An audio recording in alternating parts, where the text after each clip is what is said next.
vainqueur au Mexique de son premier tournoi depuis 4 ans, Benoît Paire a peut-être amorcé une période moins douloureuse pour ses nerfs.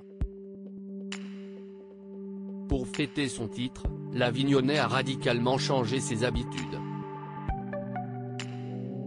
Il n'y a pas de petite victoire qui soit.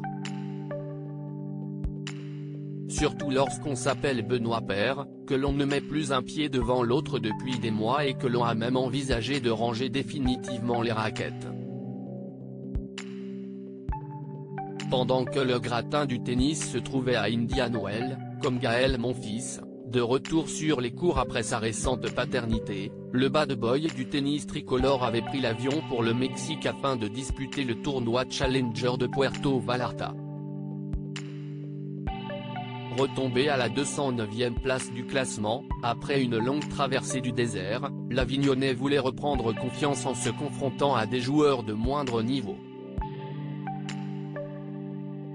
Et il a bien fait puisqu'il a renoué avec le succès en décrochant le titre, 4 ans après le dernier trophée soulevé à Lyon. De quoi savourer pleinement le gigantesque feu d'artifice en conclusion du tournoi. Des soirées arrosées aux soirées Netflix de cette expérience bienfaitrice pour son classement, il est remonté au 168e rang mondial. Benoît Paire en a gardé que des bons souvenirs, qu'il a d'ailleurs immortalisés. Et pour faire taire ses détracteurs, celui qui a souvent noyé son spleen dans les cocktails a célébré sobrement son comeback. Sur la photo postée sur Instagram, ce lundi 13 mars, on le voit allongé sur le lit de sa chambre d'hôtel, une boîte de pizza posée sur les jambes, en train de se détendre devant une série Netflix. Voilà comment je fête mon titre.